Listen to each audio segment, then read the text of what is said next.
Do you often open a menu or trigger an action just by touching and holding the screen too long? That's because of the touch and hold delay setting, and today I will show you how to fix it. By adjusting how long you need to press and hold, you can make your Galaxy S25 Ultra respond exactly how you want. No more accidental long presses.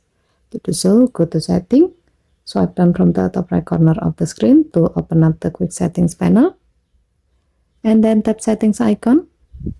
Scroll down the screen to find Accessibility.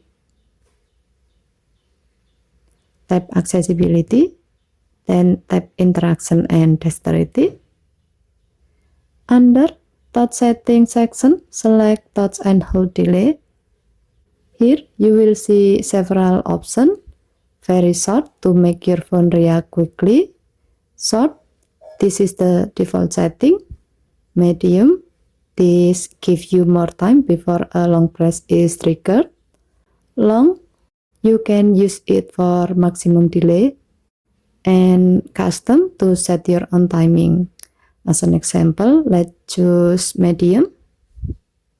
It's a great balance to reduce accidental long presses without slowing you down. If needed, you can tap Try It Out to test the delay. And that's it. With the touch and hold delay adjusted, you will finally stop those accidental long presses and make your Galaxy S25 Ultra feel more natural to use. Okay, thank you for watching. Please help to like and subscribe. Have a nice day.